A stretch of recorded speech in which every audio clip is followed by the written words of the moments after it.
Previously on that Cthulhu Jawn. People, just please try to remain calm. You hear over the speaker in the art gallery. You see something horrifying.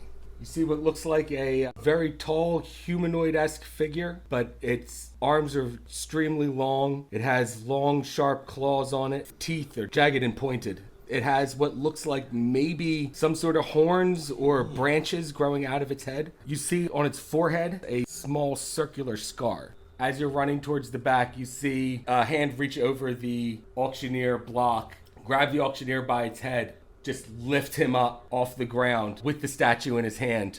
Holy crap. What is happening out there? Some freak in costume. The screams. There's so many screams out there.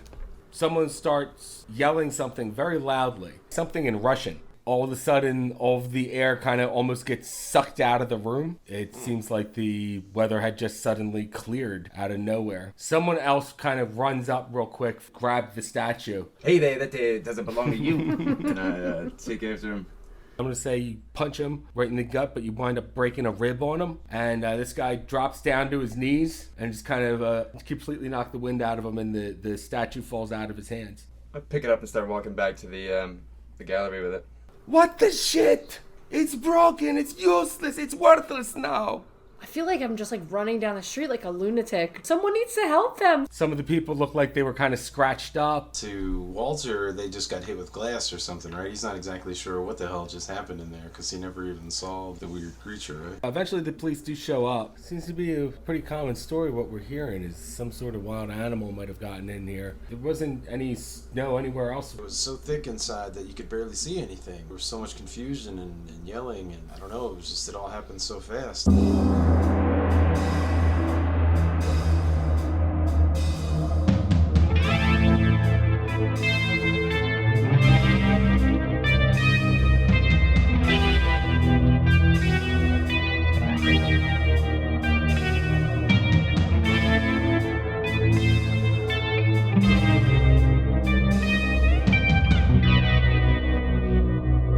Welcome to that Cthulhu Jawn.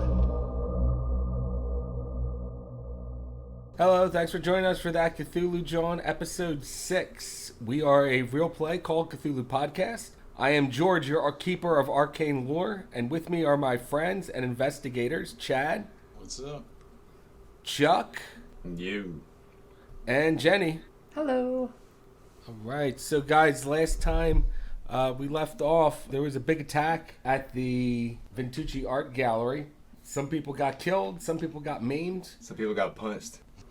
There was some sort of weird, gangly, Freak in a costume.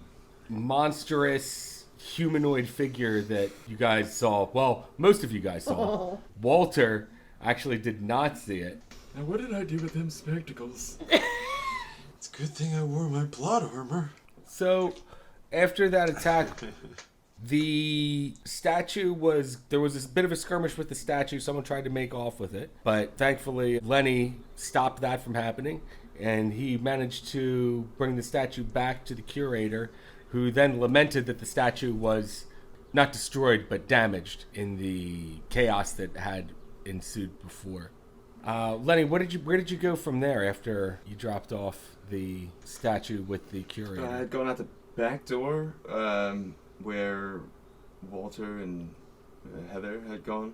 Looking around and not seeing them, I mean, I guess, obviously some time had passed. I think I'd probably walk to the street, off to the side of the loading dock, and maybe start moving to my car, or just, nonchalantly walking down the street looking around.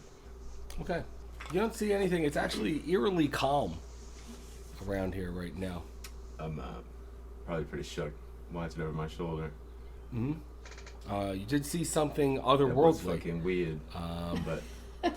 but you're not sure if what you saw was real or So not. much snow. I mean, I could barely see through, the squall. Yeah, it looked like a freak in a costume to me. I was waiting for someone to use the word squall the whole time. I swear I just heard that word last year. That's a good one. What do you guys do with the rest of your Friday then? Let's start with Walter. You got your information taken down by the cops and everything. What do you do with the rest of your Friday? I'd like to contact Detective Thompson directly, actually. Okay. So you call after you get all of your information, take it down and everything. We're going to say it's about 4:30, 5 o'clock, something like that. We'll say about 5 o'clock. And you call Detective Thompson's office, Friday, 5 o'clock. And you get a voicemail, or not a voicemail, a answering machine. Yes. Okay. You get an answering machine that says, "This is Thompson. If it's important, you have the number to reach me at." Beep. Detective Thompson, this is Walter Pendergast. I just wanted to contact you at your earliest convenience. There have been some developments in the case involving the disappearance of one Mildred Thiebley, and had some additional information to pass along. Rather urgent. Beep. All right. Answering machine cuts you off there. So, what do you do after you leave that message for Detective Thompson? I would imagine that he probably went back to Joe Clocks and left that message from the little study that he has in the back room area. Okay. And then after that, I'd probably go to finish the rest of his day at the bookstore. Maybe check in with some of my antique dealers in the neighborhood and see if there's any new pieces that are of interest or might be of interest to Walter. If I got a little free time. Okay. Yeah. Just calling around for just antiques. a normal Friday. Just a freaking Friday. Yeah. Really partying it up. I assume, given the business that he deals in, that he's probably got a few different antique dealers in town, and might be like 2 or 3 that he would check in on a regular basis with them. I would think he would. Friday being a hot day, he's got Saturday and Sunday where he can actually do things that he cares about personally. Right. No better time to check out. All right. So you call around a couple of your buddies, a couple of your antiquing buddies, just seeing what's anything hot, anything new coming in. One of your buddies who does some more art restoration kind of stuff says that he got some pretty cool paintings that came in today, but nothing that's really attention grabbing to you anyway. Well, such as the luck of the draw, no problems. And I guess keeps it cordial. That's or just kind of keeping current with the other dealers in the neighborhood. What about at the bookstore? Anybody coming in with any interesting stuff? Or normal business day for the rest of the afternoon? Figure he'll do his 12 to 8 like usual. Not a whole lot comes in for the bookstore. Not a very busy day Friday. Where are my nerds at? Yeah. He thinks to himself. So, what did Heather do for the rest of that day? Like, what time? I remember she was at a bar at an Italian restaurant. What time was it, about when she got there? When she got there, it was closer to about 4 o'clock. I'm gonna say. I want to say she drank for a solid hour, but pretty fast. Okay. Too, and then really knocking them back. Yeah. And she asked for. Is this the cheapest white wine? She asked if she could use their phone because she's gonna call a cab at this point. Okay. All right, so you use their phone to call a cab. Yeah. And I get a cab home, but I'm progressively getting drunker. I'm on the ride. It's building in me how drunk I am. I gotcha. Do you puke on the ride home? No, but I'm getting a little mad, belligerent, where I'm I'm gonna call Thompson, and I'm pissed, cause Gotcha. how.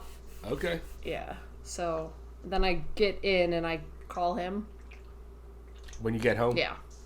So you call Detective Thompson's office, and you get a answering machine that says, "This is Thompson. If it's important, you got the number." Beep.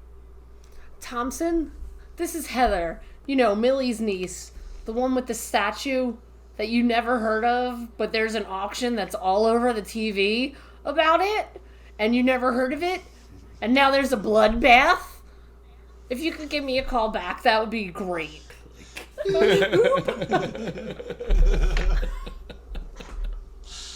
All right, so Thompson's going to have a couple messages for him when he gets back to the office. He's gonna hate this case by the end of the day. And Lenny, what do you do for the rest of Friday?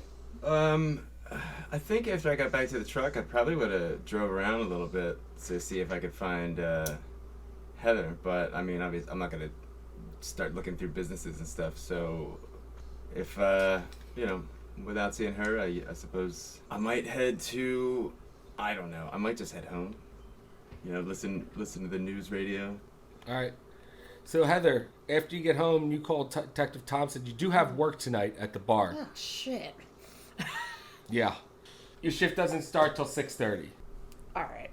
So I probably take like a little nap and then take a shower, some coffee, try and sober up. I'm feeling like a little more normal, but like terrible at the same time. Like absolutely like hungover as shit. You just been through a fucking lot and just had a couple glasses of white wine before you went home. Oh, white wine.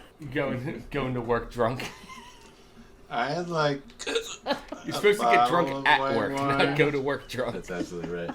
So, Heather, you get go through your routine of put on your makeup and get maybe a quick shower after your nap. Yeah, I'm gonna say she looks a little rough going in too. Like she doesn't really do it up. Like she's just like not her usual aquanetted self. I gotcha. But did you wash off what you thought a rich person was supposed to look like? Yes. And go back to your regular. My knockoff Elizabeth Taylor white diamonds. Wash. Yeah, fancy. So you get to the bar, and Sal's behind the bar there, and he goes, "Hey there, Heather, you're a little late." Sorry, Sal. I was at an auction to get my aunt statue, and Best excuse ever. I saw a monster kill a bunch of people. What? I don't know. Somebody maybe it was like a bear broke the window, and it's a long story. I don't know. And then a bunch of people died, and I got the cops. Hold on a second. And he turns around and goes to the television and turns up the volume. And you can see at the bottom of the television screen it says Ventucci Art Gallery. And there's a reporter there, and it says, as he turns up the volume, you hear the reporter go, and on the scene today at the Ventucci Art Gallery, there was some sort of wild animal break-in. Many people were injured on the scene. Some were taken to the hospital. And a lot of the artworks that were here have been damaged. Priceless works that will never be able to be replaced, along with, of course, lives that have been lost.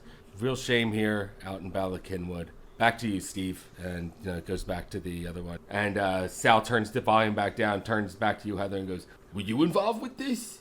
That's the one! I was there. It was broken glass and snow inside. I think I saw a bear eat a man. Holy crap. Heather, you okay? You sure you want to be working tonight? I don't want to be home, so I'll just stay here, because maybe I'll see Lenny. He was there, too. If you feel comfortable working, just you have my number if anything goes wrong, okay? Take it easy. All right, Sal, thanks. Kind of puts on a jacket and leaves the bar. He counts out his till, puts on his jacket, and then leaves the bar. There's a couple people there at the bar. Not too many. 5. They're all regulars. They all have the drinks in front of them right now. And Lenny, what are you doing? After I listen to news radio or whatever on the way home, but I probably shower and eat real quick, and I think I might also head to the fireside. On your news radio, on the way back, you listen to do you listen to the sports station? No, I'm listening for anything about that whole shindig. I guess KYW. I'll get little blurbs. Oh, okay. And I'll get weather every 10 minutes. Traffic. Yeah. So on KYW there, they kind of mentioned the same things that the news broadcast mentioned about the Ventucci Art Gallery having some sort of animal attack and loss of lives and property. I'm just yelling at the radio in my car. If anyone was to look, I'm just furiously pointing at the console. That's fucking bullshit. I was there. That was no fucking bear. I seen a bear. That's no fucking bear. Lenny getting hype in his car. It's a fucking man. Bad costume. I don't know how they blew that window open It's or a man got in the a snow bear suit. inside, but they must have had some kind of truck with a snowblower on it or something. These thieves, these guys really knew what they were doing. Was the case to join out, waited for winter. Real elaborate, like Some real pros. This is They the got a snow machine. criminals of the future. Okay. So Lenny, you make it down to the after you get home and get changed and everything, you make it down to the Fireside Tavern where Heather is working. Once you get there, guess you guys meet eyes, and what's the first thing you guys talk about?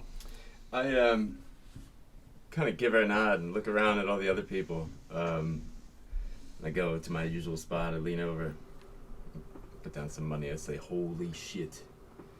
What was that? I'm glad you made it out of there. I drove around looking for you. Is there anybody sitting near you? Let's do some shots." Yeah. There's no one sitting. There's no Like, one not sitting right in the next to vicinity him? of Lenny right Okay. now. Okay. I'm I kind of probably- keeping it down a little bit. I probably just grab his shoulders and I'm like, what the fuck? What was that? There was some very good art thieves, if you ask me. Little movie magic. You think that was a person? Yeah, sure. They're doing a lot with, special effects and latex these days. I don't know. I was pretty close, and that didn't look like any person I've ever seen or any costume for Halloween. There was a lot of snow in there. I mean, it was hard to see anything.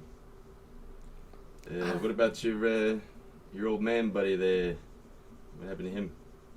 I don't know. Did he get his face eaten? I didn't see him get his face eaten, Well, that's good. but I did. I lost track of everyone. I just ran.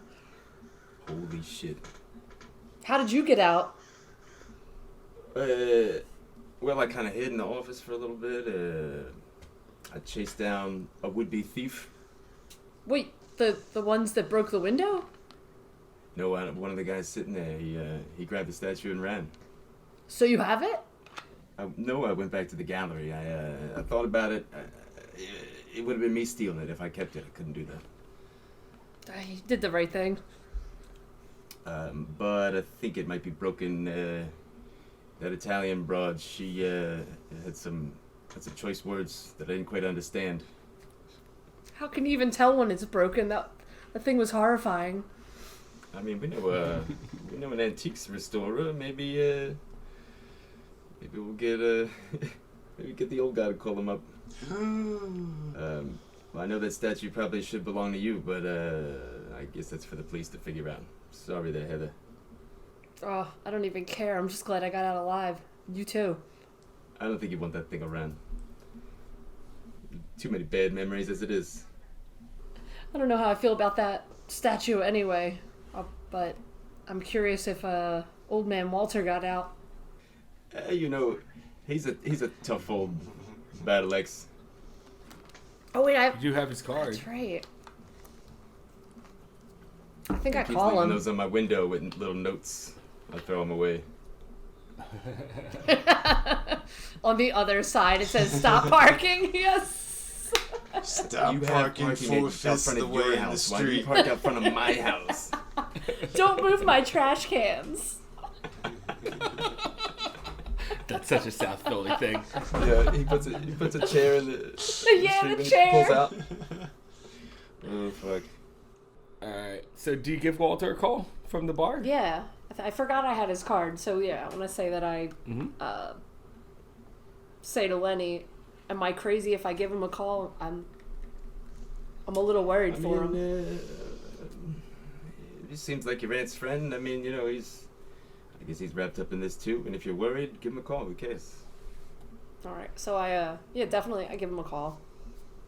Okay. Before you get a ring and your phone in your back study there, Walter. But this is prior to getting the call from Heather. You get another call. When you answer the phone, I guess you say hello. The voice on the other end says, Yes, is this Mr. Pendergast? Yes, Mrs. Bellagrosso, was it?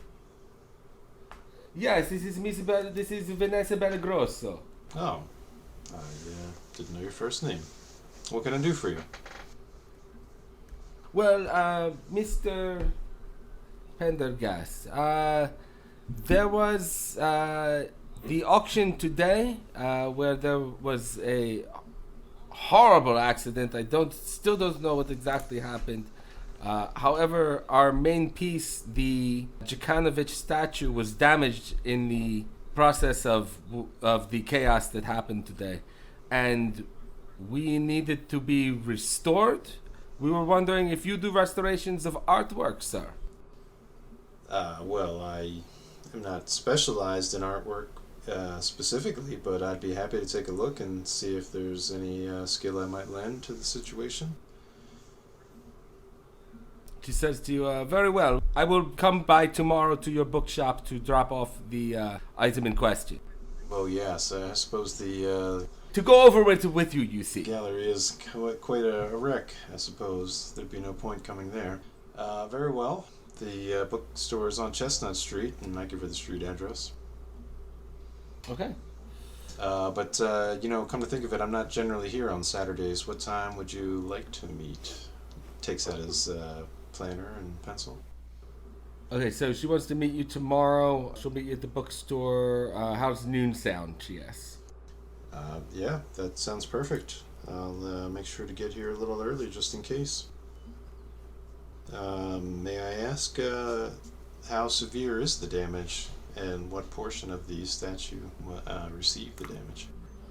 She says, well, it was the top of the statue. It has a bit of a hole in it right now. Okay. Were you able to recover any of the damaged pieces from the statue by chance?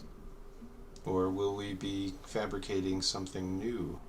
She goes, I'm not sure exactly what the process would be, but I think that would be more left to, say, your expertise, Mr. Pendergast. Very well. I look forward to seeing you tomorrow then. She says, yes, thank you very much. We'll see you tomorrow. Thank you. All right, and she hangs That was up the most with you. polite she's ever been. After you get the call from her, I was surprised. I was waiting for her to go off the handle. Oh, yeah. She's a real bitch-a-rooney dooney.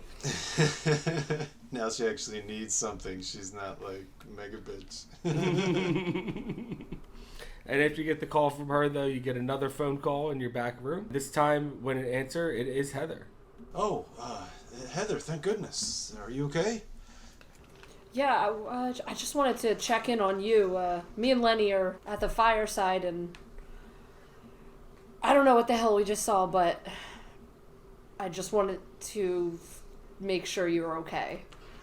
I feel like I say it like a little bit like I feel weird about it. Like now that he's answered the phone, I'm like, wait, am I friends with him? Like, what am I doing? He pauses a moment and he says, "Well, that's very thoughtful of you. Thank you." You can kind of maybe hear like the the wiping his brow kind of sound. She's not gonna be a fucking bitch to me again, like usual. This is the guy that did it. This is It seems like just yesterday you accused him of murder and kidnapping. I know. Oh. maybe she's trying to set me up. No, I'm just Perfect fool guy. Yeah, gosh, it was such a hectic scene, and I looked around for you afterwards, but didn't see you. What time is it, actually? I look at my clock. Or a clock. I'm going to say it's close to 7 o'clock now. He says, well, I'm still here for another hour, but I could definitely stop by the fireside after work. There's something kind of interesting that has come up since then. That lady that yells a lot just called me not too long ago. I'm sorry, the lady from the gallery, Bella Grossa. The one with the shoulder pads? That one, yeah.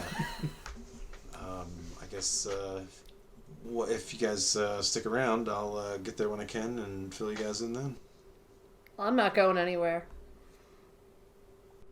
Well, all right. Hopefully the next hour or so will go by quick. Glad to hear you still have a head. What? Nothing. Just Might hear in the weird day. background. Yeah, that makes one of us. Huh. Yeah, I probably should ask you a few questions. There was so much snow, and I know I saw some blood, but I'm really not even sure what happened earlier. Yeah, I'll explain it when you get down here. I don't even know if my eyes were right. I don't know, but it's a lot of people around here right now. Yeah, of course. He kind of clears his throat and says, well, it's only about an hour and a half away from South Philly, so I guess I'll check in with you guys in a little bit. You need anything? You want me to bring anything to the bar? If you have any aspirin, that would be great. You got it. And he hangs up. As you guys are at the bar waiting for Walter to get there, the newscast picks up and it says, in sports today, looks like Houston Oilers quarterback Jack Cannon will not be returning to the NFL following his mental break on the field this past December. It cuts to footage of the Houston Oilers. You see the quarterback step back from a lineup into a pocket for a pass. Then he rips off his helmet, drops the ball, and starts attacking all the offensive linemen. His teammates and some of the Cleveland Browns even help to hold him down.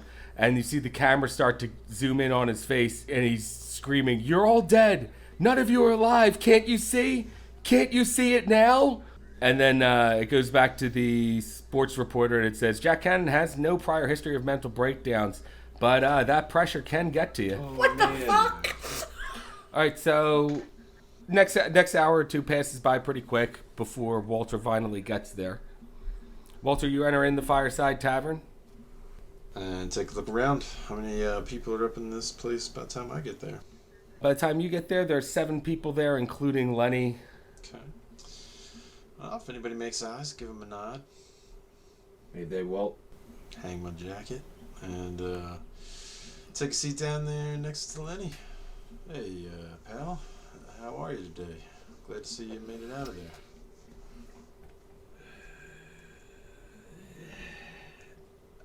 I don't know what to say. It was pretty weird. Some shit went down. Pretty sure a lot of people were getting killed. But I don't know how they did it. I've been trying to figure it out. This is a very professional team we're dealing with. A lot of funds. You know, a lot of resources. What exactly are you implying there? You mean The art thieves. Whoever broke that window and came in that costume. This is what I thought it was like an animal. What do you mean? I didn't actually see anything. There was so much snow around. I looked around and I saw a lot of chaos and commotion. But you know, that animal when it yelled or growled or made that noise, that was enough for me. Between the screams and that, I knew it was time to go. I don't know. It looked like something out of a movie. Is all I could say. You know, it didn't look like no bear. I seen a bear. Oh yeah, I mean, there's not really many bear in Philadelphia. I wonder if there was like a circus animal that got away. You know, Barnum and Bailey might have been in the area recently. Kind of shrugs in the winter. I don't know. Maybe that's more of a summer act. Kind of. I don't remember hearing about those circus. Am I there? Like, am I there where you guys are talking? I guess so, unless you're Yeah. That's serving what I somebody mean. else. But yeah, it's your job to listen and chime in Yeah. on every conversation. Because that wasn't any fucking bear. What do you mean you didn't see anything? You didn't see that big tall guy like chomping on people's heads or whatever he was doing? I never saw a person see a that looked like weapon, that but- in my life. It was like a monster beast man with a hole in his head or He had arms, he had legs, he had hair. That was a dude. not normal ones. It was a huge friggin' guy, you know, maybe one of the Sixers or something. Walter looks really confused. He's like, I can't tell if you're being serious right now. What else would it be? Well, I mean, you said you didn't see anything, so, you know, I can't describe it. It was a costume. I don't know. Like, something out of Hollywood. Clears his throat. He says, Heather, I think I might need one of those cores and a shot. Whiskey, if you please. Yeah, get him too. Get me too. Get yourself too. Yeah, I'll definitely be having kinda- one with you. He ponders everything you guys just said. Kind of rubs his hands a little bit. I guess some of what you're saying kind of makes sense. I mean, there was definitely a lot of blood. I mean, something had to attack those people. I mean, don't get me wrong. I never seen nothing like it. That was freaky, elaborate. But I mean, there ain't no such thing as monsters. Yeah, of course. I mean, this is the real world we live in. This isn't the Gremlins. And this is, but I haven't made it out to the theater. oh yeah, it's a good one. You should. I'll see it when it comes out on Betamax. It's, I don't know. Maybe all the You know- wind and the snow was getting in my eyes, but I just, yeah.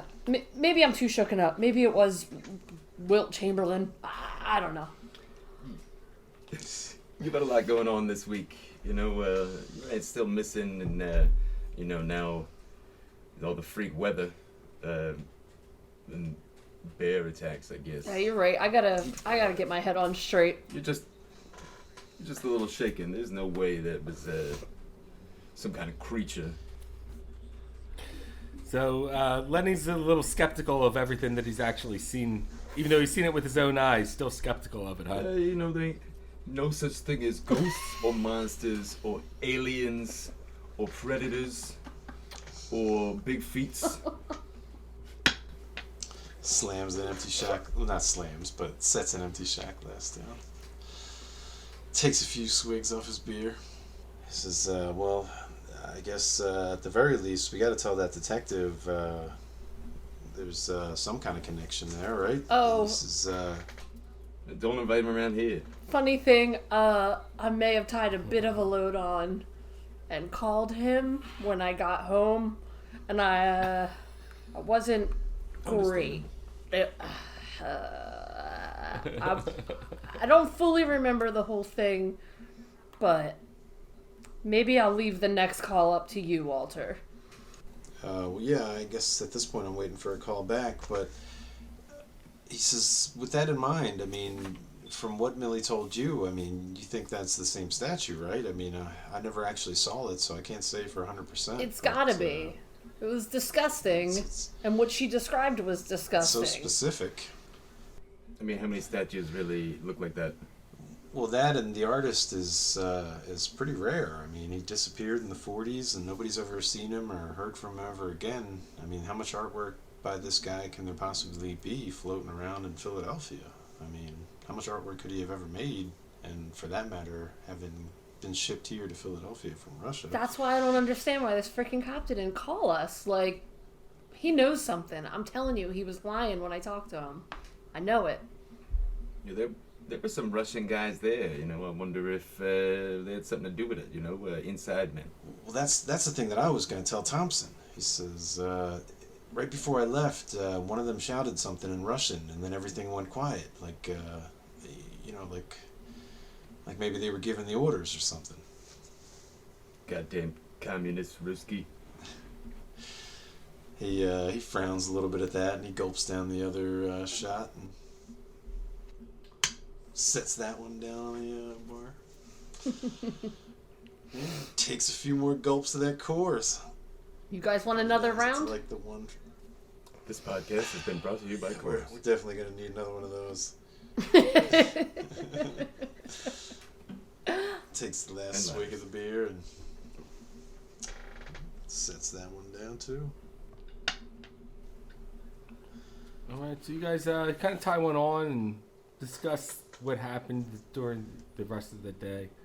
How late do you guys stay there drinking and talking? I'm off tomorrow. I would say man. late. All of it? Yeah, that's what I was gonna say. Yeah, Until let's the stay. end.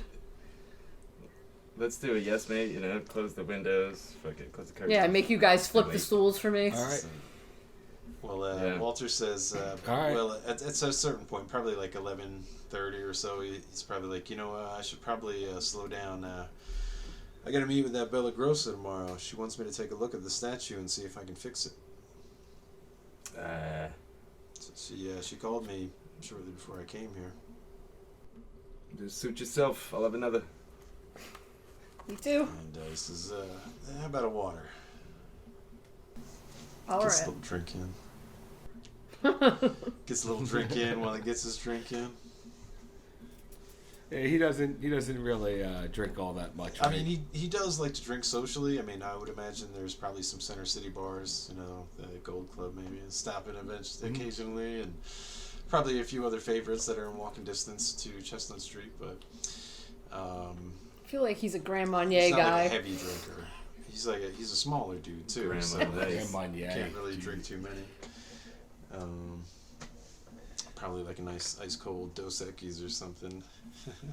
80s was all about import beers. Yeah, shots. Yeah. So you guys close out the bar. Oh, I'm sorry. Walter doesn't close out the bar, but Lenny and Heather do. Yeah, buddy. Walter, you go home around 11:30. Just kind of turn in for the night, or do anything in particular,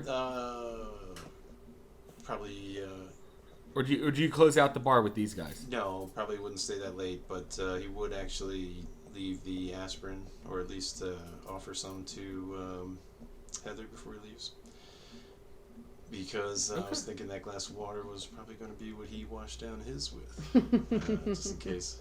Preemptively fighting off any potential hangovers. He has one and a full glass of water before he leaves. He's been in the game long enough to know a few tricks himself.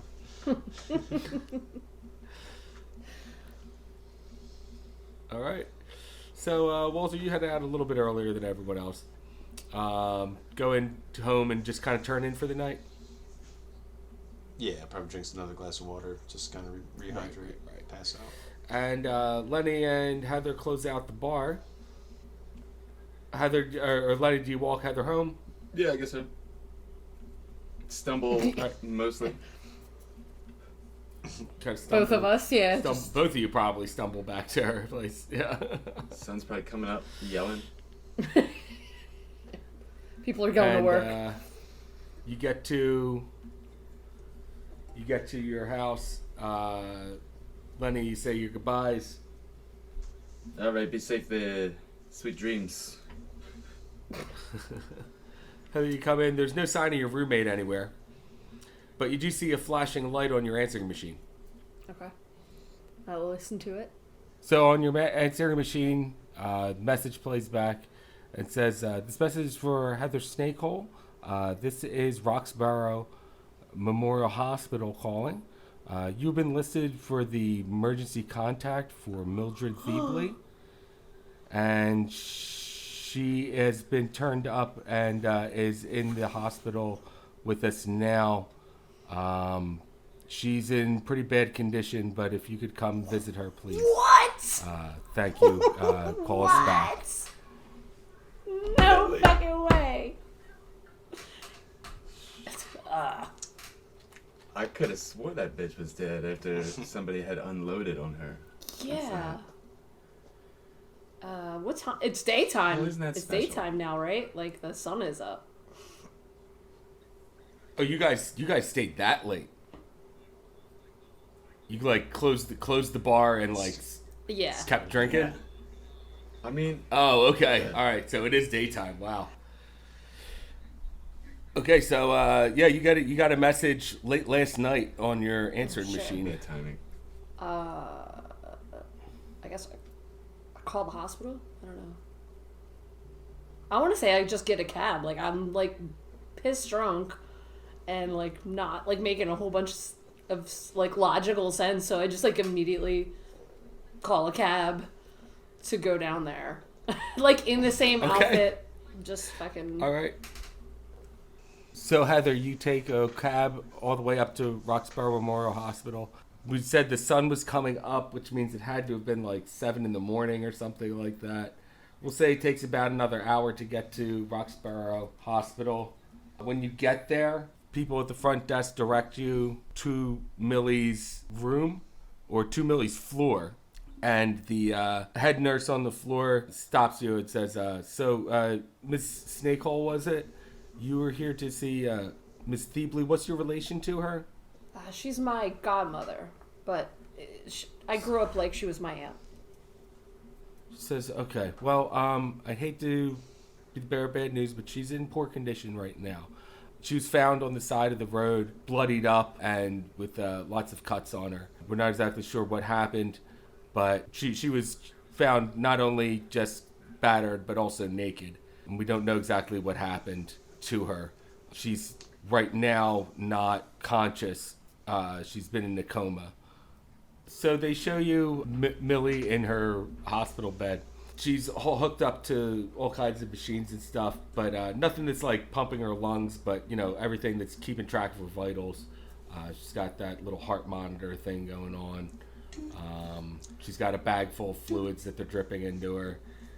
And the nurse says to you that, she looks like she's in stable condition right now, but we'll see, things can go up or down.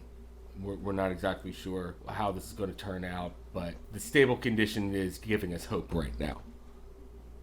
Is she like so hooked up I can't like hug her?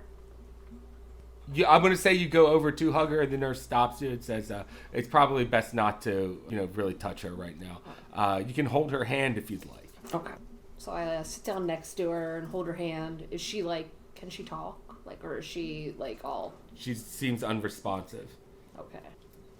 You can see she's all bruised and stuff, like around like her face. I guess I just like asked the nurse, like, do they know who did this? Like, where did they find her? They found her at the edge of a park. In what neighborhood? Like in her neighborhood? No, up in the Balakinwood area. Oh. Old Body Dump Park. You know the one.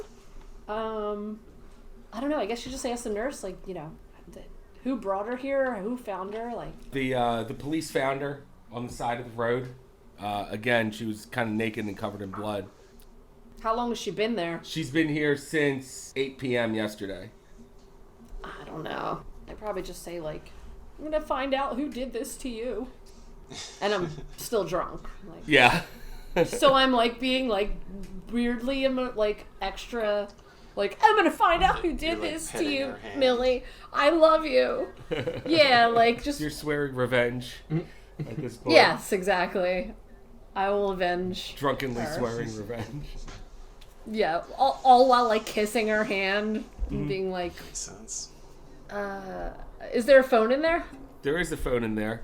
As you lean over for the phone, give me spot hit and roll. Is that both dice? That's both dice again. That's yeah. both dice. Both dice. Compare that to your spot hit. Not great. Not great. 97. 97. Do you want to push the roll? Yes. Okay. I don't know why. I just do. But Yeah. 85. Oh, still bad. So fucking horrible. Still. So you start to reach over for the phone and you kind of lose your balance and fall over and push your weight onto Millie. And the hospital nurse grabs you and says, excuse me, ma'am, are you drunk right now? For shame. maybe. I had 3 shots at work hours ago. She says to you, ma'am, you can't be on the hospital floor in this room drunk with the patient in this sort of condition. You're going to have to leave. Damn. Embarrassing. Embarrassing. Also, I probably had like 20 shots, but that's how drunk people lie. Mm-hmm. Just like, I only had 3 shots 12 hours ago. She was like drinking can of water. That's exactly how I lie when I'm drunk. Let's say, I guess I just call a cab, All right. Call a cab and go put a home. bunch of money in a vending machine, and get like a bunch of snacks because I'm also like drunk and starving. Get So some while chips I and wait for the coffee. cab, yeah, I've got like Fritos and hospital coffee. Cup Yeah, coffee. Full winning house. combination. It's got the little cards that go around it. Yeah, so I guess I just get a cab home. Okay. All right. So cab home then. You're going to get home around like 9:30, 10 in the morning, we're going to say. Okay. Get home before you can actually kind of crash out, I guess. And Walter, what are you doing that morning? By 10, well, I guess it doesn't necessarily leave off there for him, but you probably get up relatively early and get ready. Bring whatever tools he thinks might be appropriate for some restoration work. Maybe some putties. Maybe some like fine detail paints for filling in cracks and stuff like that. Okay. Warm up that Pinto, and I don't know. Oh, actually, yeah, maybe he would try to drive. It's a Saturday. Maybe there's parking. It's early enough. I'll take his chances. He got some tools today. Okay. Is there like an alley or anything that's like private parking? That's that street behind there? Sansom, I think, or no? There's some kind of street right behind Chestnut. It's not really like a street, but I think Samson is what you're thinking of there. So you might be able to find parking back there on a Saturday morning. He figures he's probably not going to be there for the full day, so maybe he'll take his chances and not have to carry a bunch of tools and stuff a couple blocks. Right. Okay. So you do that, go to work, and park up on Samson Street. But you just wait there for Miss Bellagrosso? I do. Okay. Come noon, promptly, the front door opens. Ding, ding, ding, ding. The bell goes. In walks Miss Bellagrosso, her hair done up in a tight bun. Her thick gold-rimmed glasses are on, and she's wearing a white blazer over a black, what looks like almost leotard-type kind of outfit. It's got a belt with a white belt with the gold buckle on it as well. Huge gold buckle too. Yeah. Oh, it's big. It's big. It's very showy. Says, and she walks in. Prompt and stylish as ever, I see. She doesn't laugh at you. She just gives you a blank look, and she has a something in a cloth that she's holding under her one arm. She goes, yes, Mr. Pentagras, is there a private room we can... Of course. And he looks over to whoever else might be there running the store and says, I'm going to speak with Mrs. Bellagrossa in the study. Okay. And the one owner there, Headley, says to you, oh, yeah, of course, Walter. Gestures towards there and says, right this way. Okay. And she follows you to your back study. In your back study, she puts the... Do you have a desk in your study, I'm assuming? Yeah, definitely. Yeah, it's probably like a desk and little workspace, like kind of like a workbench, rather. I'm sure he's got to like spread out a few tools and solvents and different things for fixing old books Without and stuff like that. asking you or saying where she should put this or anything, she walks right over to your desk and plops it down on top of it. And then takes the cloth off of it, and you see the statue up close. The statue is, again, very strange, hard to describe, and horrible all at the same time. You can see that there is a hole in it, but the statue starts to kind of have a weird pull to it to you. Give me a power roll. Jumanji. He says, I should, kind of like get slows all up of as he you. begins to speak. He says, I should probably take a photograph or two and try to document some of the damage. And I guess like he would look, like he'd probably started to go for his camera, and then like as the statue kind of pulls him a little bit, maybe like he gets distracted from whatever direction he's going to. Oh, a 3 is an exceptionally low power. Okay, very good. So you start to feel it kind of a draw to this statue, but then you realize it's really just professional curiosity that's drawing you to this statue. Yeah, he still has a strict. That's set of so guidelines, Walter. Yes. And, he says any piece of works that I restore, I start with some documentation. So he breaks out the camera and makes sure he's got a few rolls or a few exposures past where he left off last time. Okay. Try to snap a few. Ooh, an 18, I believe that is within his photographic skill there. What does Oh, you he have photography as an art? I do. Nice. Got 30 points. Next into it. time on That's So Walter. Typical Walters. He's like a Swiss Army knife. Well, you know, I mean, it's a professional thing. So he takes a few pictures and then sets the camera down and grabs a magnifying glass of some sort, either like a handheld or his several lensed specs that I mentioned in the earlier portion of the game. Okay. All right. Whichever happens to be closer, and looks closely at the hole in this Okay, statue. take a nice close look at the hole in the statue. Give me a spot hidden roll. I wonder what could have produced this damage to the piece. It is metal, right? And he kind of like feels it a little bit more, kind of checks some of the sharp edges for how rigid they are. 28, I believe that's within his spot. Or the break in the statue is more like a crack than a hole, I guess you would say. But you look into that crack in the statue. And with your 28 is a hard pass. It's a few points away from a hard pass now. I have 50. I wonder though. You know, in this case, I'd spend 3 luck. I wouldn't mind getting a hard pass if it makes any difference. Hard pass would make a difference. Yeah, because I mean, he is interested in a thorough inspection here. That's fine. So I'll spend 3 luck. Inside the statue, you think you see what looks like a roll of paper or something like that.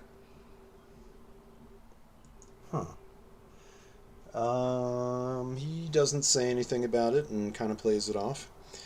He says, well, I gotta be honest with you, I'm a bit relieved that it is a crack and not actually a puncture, which I thought you mentioned originally when we spoke. He says, I could certainly do something to improve the appearance here. He says, or I guess looking at it a little bit closer, can he determine what it's been made out of? It looks, if you got like some of that acids and stuff like that. I don't know. I mean, you probably wouldn't want to use acid for most of the... Okay. It appears to be iron. So pretty tough Would be your best guess. Okay.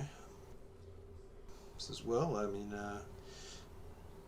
we're fortunate that the break isn't more severe. This seems like a pretty sturdy piece. She says to you, yes, so it looks like it can be fixed. What kind of price range are we talking about for fixing these? Well, honestly, I'm rather intrigued by this piece, and I'd be willing to do it for a pretty modest fee. Let's say no more than $300, depending on the cost of materials. She says, yes, well, I am willing to spend up to 400. I'm sure we can make that work. And he nods. If you need any other materials or anything, of course. Says, well, fortunately I do have the next 2 days off, so with your permission, I'll begin immediately. Okay. She says, yes, please begin immediately. And she starts to write out a check for half the money that you quoted her. She writes you out a check for $200. Is the information on the check for the business, or is this a personal check? This is a personal check. He says in that case, also, what is this the best number to reach you at? He reads out the number on the check.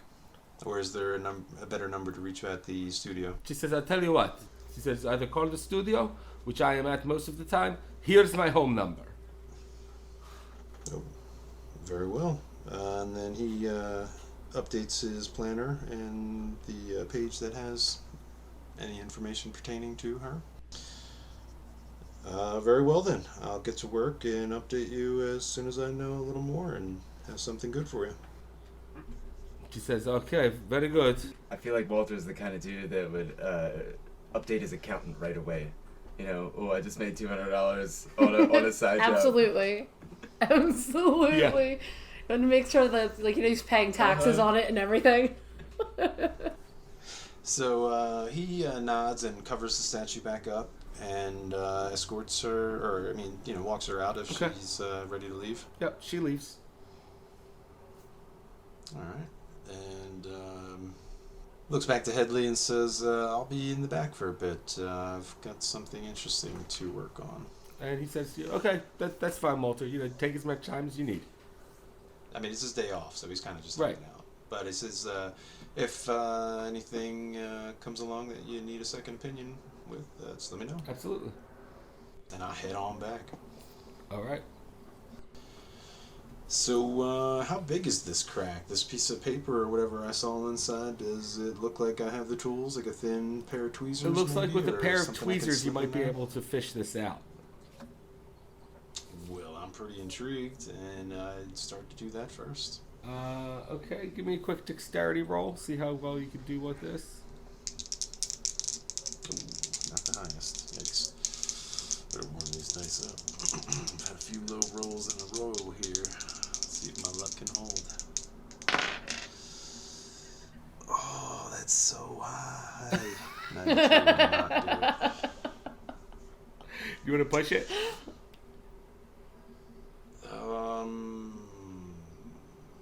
Yes, but let me think. Yeah, I guess I have to. What? Tell me a little more about this paper. If I shine some light in there, can I see exactly what I'm dealing with? Are we talking about like something like a fortune cookie size piece of No, paper, or it's like sheet of what? paper like from like a book almost. Oh, that big. Okay, But it looks like it's rolled up. gotcha.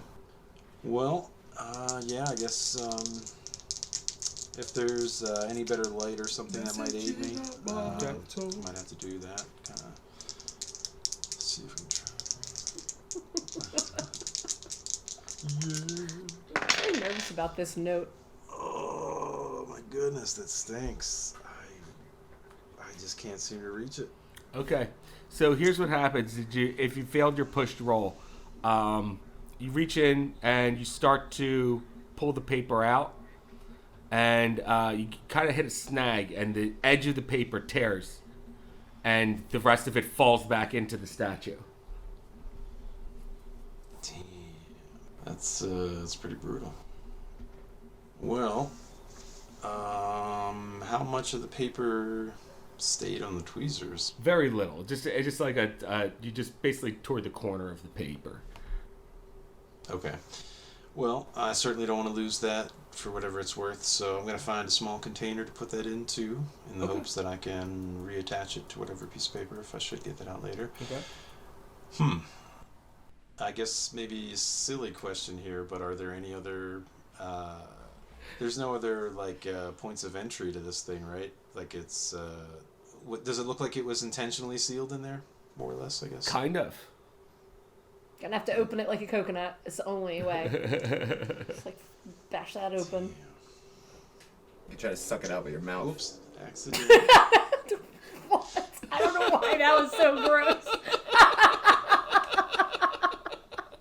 Because it's a head eating itself. Yeah, that's right. That's right, because it's absolutely disgusting already. It's just metal, you know? It's just artistic license. As awful as it is. Yeah. Fucking art. Yeah, I'm not sure, man. That's pretty brutal. I think he would probably sit down and try to come up with a way to get this out without damaging it further. Give me an intelligence roll. Both the art and the paper itself. 48 should be within his intelligence. Yeah, that's pass. Okay. With a pair of pliers, you think you might be able to open this up just a little bit more without damaging the statue more? Okay. And then maybe flip it over and shake it out. Yeah, like gravity help it out. Yeah, okay. I did think about that too. Well, yeah, I think gonna have to try that.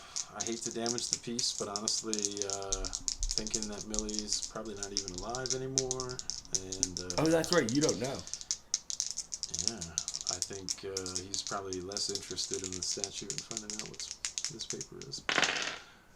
Oh, wait. I'm sorry. Was I rolling something with the pliers? With the pliers, give me a strength roll. Well, what'd you roll? 58 is way higher than his strength, unfortunately. How much higher? 38 points. Okay, so I would say you managed to kind of pry it open a little bit, but maybe not quite enough. If you go to shake this thing upside down, give me a luck roll. Okay.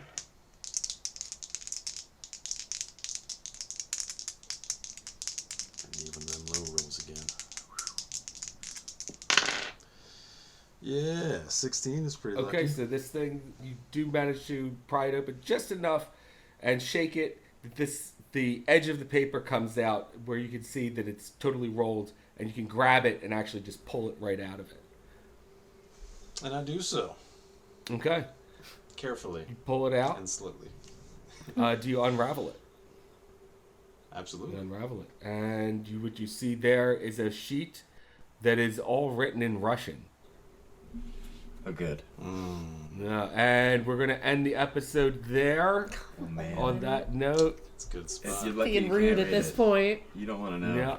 Good spot right there. Let somebody else read So it. I'm Let's going to have see to what find happens. someone who can read that, I guess. But we'll see if you can do that next time. Until then, remember, sanity is overrated. Hey, this is George. If you're enjoying what you're hearing, remember to like, subscribe, leave a comment. We are also a podcast that you can check out wherever you listen. We are on TikTok and Instagram at That Cthulhu Jawn. And you can email us with any questions or comments at thatcthulhujawn@gmail.com.